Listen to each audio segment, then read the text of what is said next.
morning. Welcome to another episode of Papa's Workshops. These are for Adam, Brady, Luke, and Brenna. But before we get started today, we need to check in with my assistant. And there's Molly. She is guarding the workshop. Always ready. Aren't you, girl? Always ready. You never sleep on the job. Well, let's get to work. Okay, we've started making sawdust, or at least shavings. I went ahead and planed down the material to make the sides. Let me get this out of here. I didn't have 24-inch wide boards, so I used two 12s, but they're book matched. So this is the side. Still has to be hand planed, but if you look at it close, the grain is, these two boards came out of the same tree back to back, and I did the same on the other. So we're gonna let those dry for a couple of days and before I plane them. And I got the bottom and the top glued up. So I went ahead and made the templates. We've got the drawer template. And then they go in there like this. So we got the two templates, one for the frame and one for the drawers. And since everything depends on the drawers, have to be this is a 1 3/16 flat on each ends. There's 4 places. This raised section is just the same width as this, 11 7/8. And so we draw this first, and then we expand everything out by 7/8 of an inch, because that's what my router bit is going to do. So I've put this on the side of the blank. This is the front piece. And so I set it on there like this and traced the outline, and then just went with the bandsaw and got close. So now what we'll do is we'll use some double-sided tape, tape that guy down, and then use a flush trim bit and true up that edge. And then we'll go over it with the bead, or the Roman OG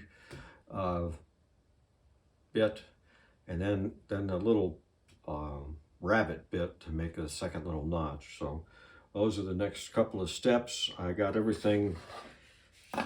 Before I did that, I hand planed the surfaces of this and the two sides. We're going to do those at the same time since we got the table set up. And then by the time that's all done, we'll be ready to start working on the case itself. So we're gonna build the case as close to what we can get to being right, and then we'll once the case is done, then we'll actually do the miters. So we get the sides will be mitered onto that frame. So we'll cut those last. Okay, I think that's about it. If I knew where my control was. All right, we got it routed, so it's all at the right spot, but you can see we still have this is a curve because of the router bit. The router bit is round, so I marked the line, and so we have to take the chisel and get that sharp. So here's the other side I've done already, and you can see that's a nice straight sharp line, right in line with my marks. And so here's where the drawer front will be, is this line right there. And so we know it's important to get everything following that same line. So half of this is going to disappear with our molding, our profile that's on the edge there, but half of this is going to stay. So by doing this whole thing now, we'll have a line on this side and this side to work for on that curve. So I got the two ends to do and this other one, and then we'll be ready to do the profile. Okay, we got the profile routed here, as you see. And see, we have to sharpen that corner again. But that's only the first. I made several passes to get it down to that, so we didn't risk pulling anything out. And that's with this router bit with an undersized bearing, so I got a little extra depth out of it. But now we're going to take a rabbet bit, and on this corner we're going to take a little 1/8 inch notch out of that bottom and give us another little ledge there. And then we'll have to go back and clean that all up with the scrapers. And of course we got to get those corners sharp. And I did the side one also. There's a look at the profile. So on to the next one. All right, we got our last little bit on the profile done, and you can see we got the same issue. We got to define that line. So I've drawn a line. You kind of have to eyeball it from this point to this point because of the curve. You can't really get a straight edge on there. So I've done one edge already, see, and we just need to clean that up just a little bit with the scrapers and get this top edge nice and round. There's sort of a sharp edge. I don't know if you can see that. Yeah, right there. You kind of see that edge. So we got to clean all of that up and you can really see the machine marks and through there too. We need to get that all of that out of there with scrapers and maybe a little bit of sandpaper. And when the sides are completely done, they don't have any curves to deal with. So we're pretty much ready to finish this up, and then we can start working on the sides that they've been glued, and the bottom and the top's been glued, so they're all dried and ready to start working on the case. We've been busy working here. We got everything for the case, the lower case, planed down to its appropriate thickness and the width and the length. And we are ready to either start making the dados and the sliding dovetails on the side of the case, or we got the blind dovetails, half blind dovetails on the top and the bottom to the sides. And we've got to shape the front of the bottom, and the two blades are going to have that same blocked shape. We need to do all that, and then of course we got tendons for the blades. So I'm going to go ahead and do the tendons, mortise and tendons for the blades. The blades are the drawer dividers between the bottom drawer and the middle drawer, and the middle drawer and the top drawer. So that's got the runners for the drawers that'll be mortise and tendon into that front that'll be shaped. And on the original, they just nailed a runner to the side of the case for the drawer. And then as the case moved, the nails would give a little bit and allow the case to move. And I suppose that has advantages. It's easy to repair. You can easily replace that. But I'm going to make it a little stronger. The case is so big, the drawers are going to be so big. So I'm going to put a runner, and then I'm going to put a back support that's mortise and tendon to it, and then sliding dovetail to the back side of the case. We'll just glue the front. We won't glue the back. We'll let that piece slide between the two as the case changes. So we got those mortise and tendons, and I think I'll probably put one in the middle too, again, because the thing is so wide. The lower case is 42 inches wide, so the drawers are going to be almost that. They're going to be 40. So we're going to put a support in the middle just to help keep those blades in the middle from wobbling too much. So that's the next step. I did do a little work on the desktop. So here's the front of the desktop, but then we've got that well. So what I did is I have two pieces I'm just going to stick together just real quick.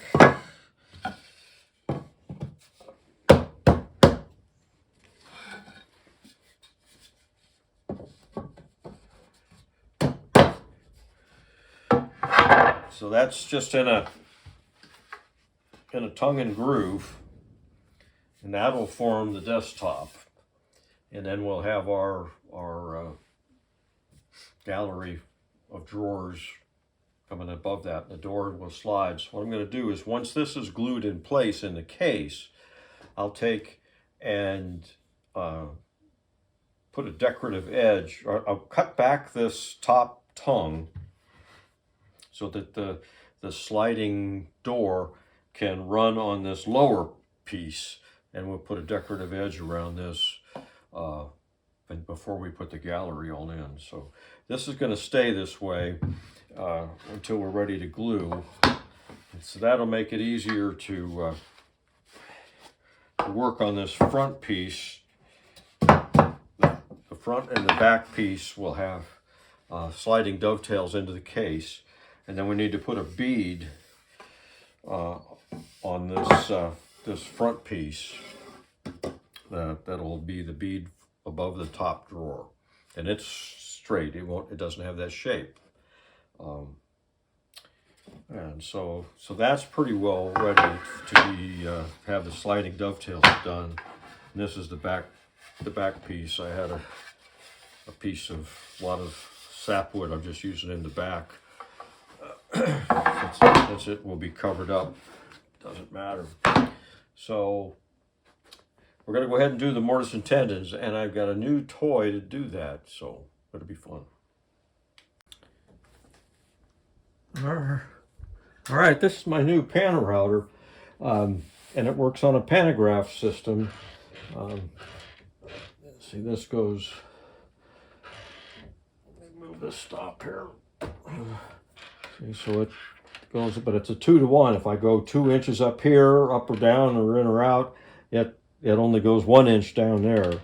So this little template is a 2-to-1 ratio, and you just set the depth, the height of it with put the block of wood in that you're using.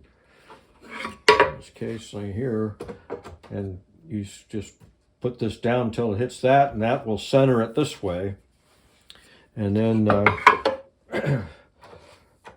it's got a scale down here. We touch the bit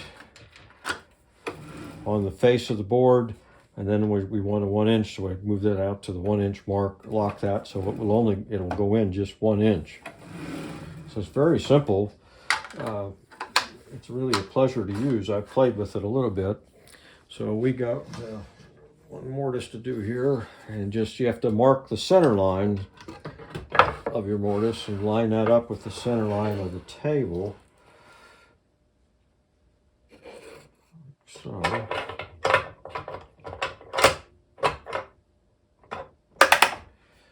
then you're set. That's all there is to it. So let's do one real quick.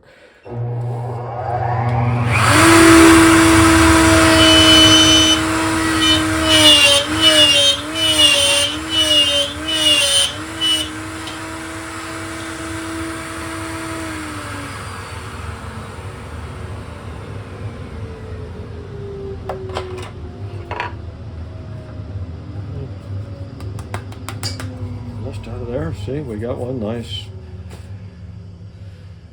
Now we're just going to do the tendons with that same setup, except that we're going to go move this to the outside of the, and then we'll just go around that template like that.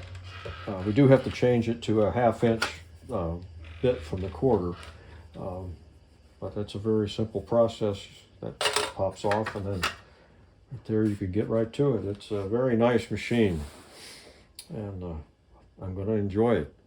Saves a lot of time. Okay, here we're set up to do the tendons. So I line up. I've got the center line marked on the. Just got it backwards. I got the center line marked on the board, and I line that up with the center line on the table, and then I set the depth with this little block here. And that gives me repeatability, so I don't have to reset the stop down here every time. So now it's just a matter of doing it just like I did the tendons. See,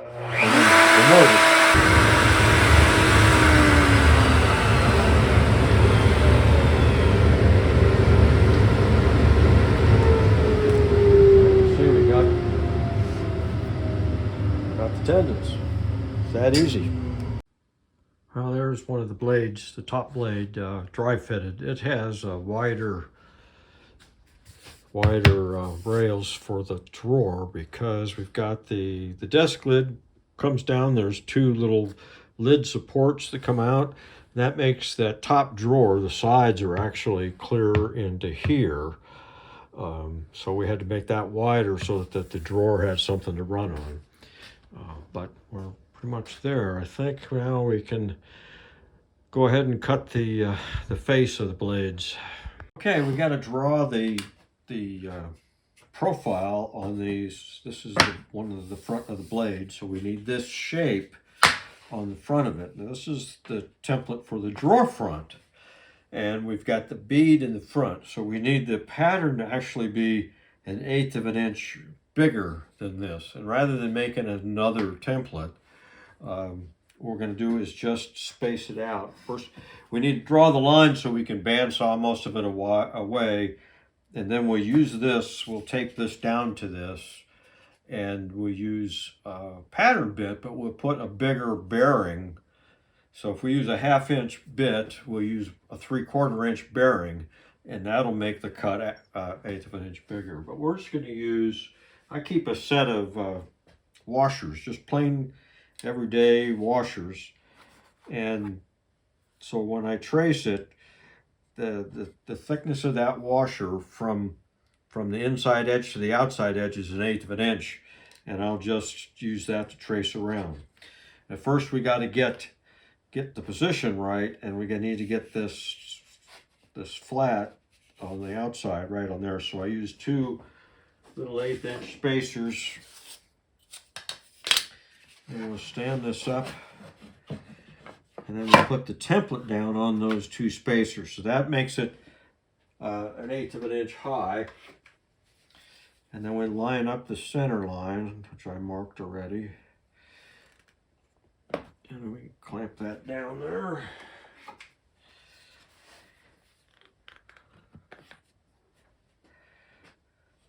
And so there we have what we need. So we'll take our washer.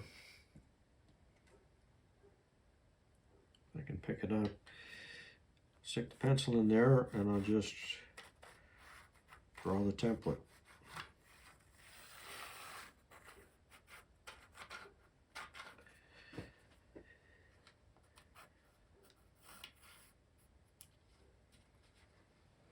So that'll give us a line to go to for the bandsaw. And so, if you can see that line, now we need to take the angle of where those points are. That's kind of rounded. I think it's right there. And draw the miter angle. So we got something to go by when because we'll have to do the inside ones by hand, just like on the other. So once we get that bandsawed and then routed, then we're gonna do is use a mortise bit to go to lower the center 1/2 inch of that 1/8 inch. So we'll end up with two square beads, right? Which we'll have to round off with just scratch stock. But that's easier than chiseling that all out by hand, which is, you know, of course, what they would have done. But I've got a bit that's just wide enough. I made the stock thick enough, so I had the room to run that bit and end up with just about a 5/32 square profile. So it works pretty well. I've done it on, this will be the third chest I've done it on. So we'll mark the other ones and then we'll cut them out. Okay, I got the two blades in the bottom routed to the template, and I've got them all lined up to make sure that these points that I have to make those sharp with the chisel by hand, and sharpen these corners a little bit, get that all right on both sides, and then we can do our beads. And of course my assistant's right here helping. She's never very far. Anyway, onward. All right, I ran them through the router table and made the beads. You can see that pretty well there. So I just took a little rabbet bit that had an 1/8 inch offset, and it was a 1/2 inch wide, and so I set it up to center it, and then ran it through, and then I flipped it and did it the other way, since nothing's perfect. That way the size of the bead is the same on those guys. And then for the bottom, I did this same, of course I didn't flip it. I had to do this leading edge first, because the bearing is riding on what is going to be the bead. And then here's the top, same thing. I just ran it once here and then sized it to make them all equal. So now I got quite a bit of cleanup to do. Apparently I was a little slow on the router bit. The cherry burns really easy, so either the bit's not sharp or I was just moving too slow. But I need to sharpen the corners again down in here and get all those burn marks, and then scrape and get all the machine marks off the edge here. I'm not going to worry about rounding the bead just yet. We're going to do that with a scratch stock. It's just a little piece of metal that's got the curved shape on it, and we'll just do it that way. But right now we just need to get these cleaned up while I've got the stuff out to define those edges. I'll just go ahead and do it all right now. There's a quick look of the router table setup, the bit set up for that. All right, I got the bottom piece all cleaned up, and that's ready to go. But now one of the reasons I haven't glued that piece to the rest of the bottom was, you know, it was easier to get this far without the whole 24-inch wide bottom. But now there's one other step I'm going to do before I glue it, and that is, here's the frame, and we want to place the bottom right on that. Can't do this one-handed here. There. So we got to get it lined up with our line.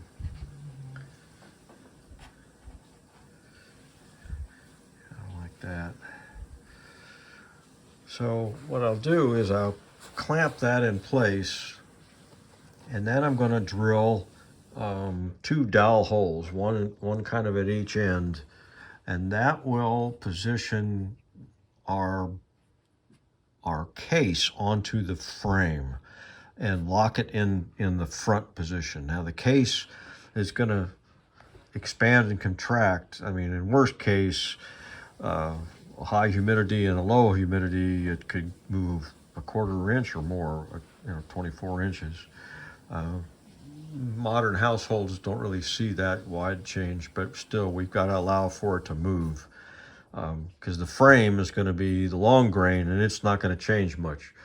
But we're going to lock it in place in the front, and then we're going to have slotted slots for the screws in the case, when we screw it to the frame. So, but I'm going to do this while I got the pieces easier to maneuver around. All right, I got the dowels put in, and I went ahead and put in the screws. So that's going to hold that whole front even. So we keep this profile the same all the way through, even when the case moves. So on to the rest of it.